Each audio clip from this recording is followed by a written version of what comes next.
কোরবানি ঈদে আমার শ্বশুর বাড়িতে গরু দিতে না পারায় আমার বাবাকে জীবন দিয়ে সেই ঋণের মূল্য দিতে হলো। কোরবানি ঈদ মানেই আমাদের মুসলমানদের সবার জন্য অনেক বড় আনন্দের একটা দিন, কিন্তু গত 3 বছর হলো আমার গরিব বাবার জন্য কোরবানি ঈদ মানেই অনেক বড় একটা চাপ আর দুশ্চিন্তার কারণ। দুপুরবেলা রান্নাঘরে রান্না করছিলাম, হঠাৎ করেই পেছন থেকে আমার শাশুড়ি মা ডেকে বললেন, বৌমা, কোরবানি ঈদের কিন্তু আর বেশি দিন দেরি নেই।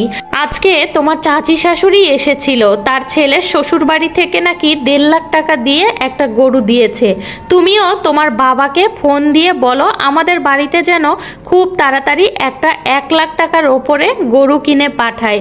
গত বছর তোমার বাবা যে গরুটা দিয়েছিল সেটা নিয়ে এখনো আমার আত্মীয় স্বজন আমাকে দেখলে হাসাহাসি করে, এবার যেন আর সেরকম না হয়। আমি আমার শাশুড়ি মাকে বললাম, আমার বাবা এত টাকা কোথায় পাবে মা? আমার বাবা গরিব, গত 3 বছর আগে লোনের ওপর অনেক কষ্ট করে আমার বিয়েটা দিয়েছিল এবং আপনাদের কথা অনুযায়ী ঘরের সব ফার্নিচার কিনে ঘর সাজিয়ে দেয় অনেকগুলো টাকা দিয়ে, তারপরে আবার বিয়েতে অনেক বড় করে অনুষ্ঠান করে। সেজন্য এতগুলো টাকা লোন করেছিল যে গত 3 বছর হলো আমার বাবা সেই লোনের টাকা পরিশোধ করছে।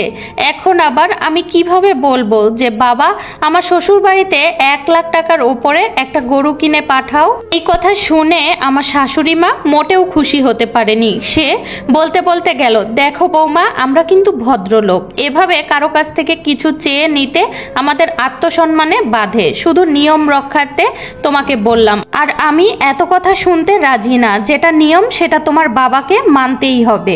এক বুক হতাশা নিয়ে সন্ধ্যার পরে বাবাকে ফোন করলাম, বললাম, বাবা, আমার শাশুড়ি মা বলছে এবার যেন 1 লাখ টাকার ওপরে একটা গরু কিনে তুমি আমার শ্বশুর বাড়িতে পাঠাও। আমার কথা শুনে আমার বাবারও গলাটা শুকিয়ে যাচ্ছিল, বুঝলাম। বাবা বলল, মা, এতগুলো টাকা আমি কোথায় পাবো? তুই তো জানিস এখনো আমি লোন শোধ করতে পারিনি। তারপরেও আমি দেখছি, আমি খুব চেষ্টা করব যেন তোর মান সম্মান থাকে তোর শ্বশুর বাড়িতে। তোর শাশুড়ি মাকে বলিস অল্প দিনের মধ্যেই আমি একটা গরু কিনে তোর শ্বশুর বাড়িতে পাঠাবো। এই কথা বলেই আমাকে আর কোনো কিছু বলার সুযোগ না দিয়েই বাবা ফোনটা কেটে দিল। বুঝতেই পারছিলাম কতটা টেনশন আর হতাশা নিয়ে বাবা ফোনটা কেটে দিল। বাবাকে ফোন করার আগে আমার স্বামীকে আমি বলেছিলাম, দেখো মা এভাবে বলছে, এতগুলো টাকা বাবা কোথায় পাবে? তুমি তো আমার বাবার বাড়ির অবস্থা সবই জানো, মাকে একটু বুঝিয়ে বলো এবার যেন গরুটা না নেয়। সামনে বছর আমি বাবাকে বলবো একটা বড় গরু কিনে পাঠানোর জন্য, অন্তত এই বছরটা ঋণ পরিশোধ করার জন্য একটা সুযোগ দাও। আমার কথা শুনে আমার স্বামী বললেন, আমার মা যেটা বলেছে সেটাই হবে, তোমার বাবাকেও নিয়ম রক্ষা করতে হবে। সবাই যদি পারে তোমার বাবা কেন পারবে না? যেভাবেই হোক দিতেই হবে। এই কথা বলে সে রুম থেকে বেরিয়ে গেল। তার কথা শুনে মনটা আরো ভেঙে গেল, কারণ একজন মেয়ের স্বামী যদি তার সমস্যা না বোঝে পৃথিবীর কেউ আর তার সমস্যা বুঝতে আসবে না। তার কয়েকদিন পরেই আমার বাবা ধার দেনা করে একটা গরু কিনে নিয়ে আমার শ্বশুর বাড়িতে আসে, কিন্তু সেই গরুটা দেখার পর আমার শাশুড়ি মা, আমার স্বামী কারোরই পছন্দ হয় না। সবার সামনে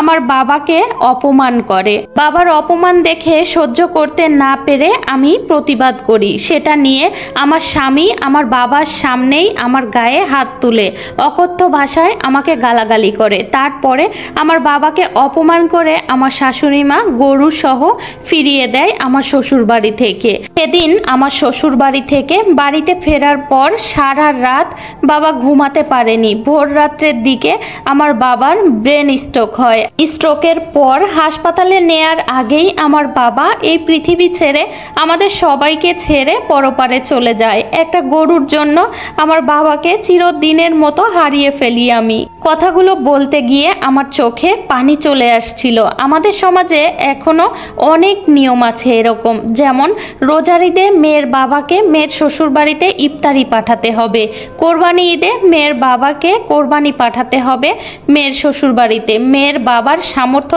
থাক বা না থাক। আর এইসব কারণেই অনেক পরিবার কিন্তু কিন্তু মানসিক চাপ আর মানসিক টেনশনের মধ্যে দিয়ে যায়।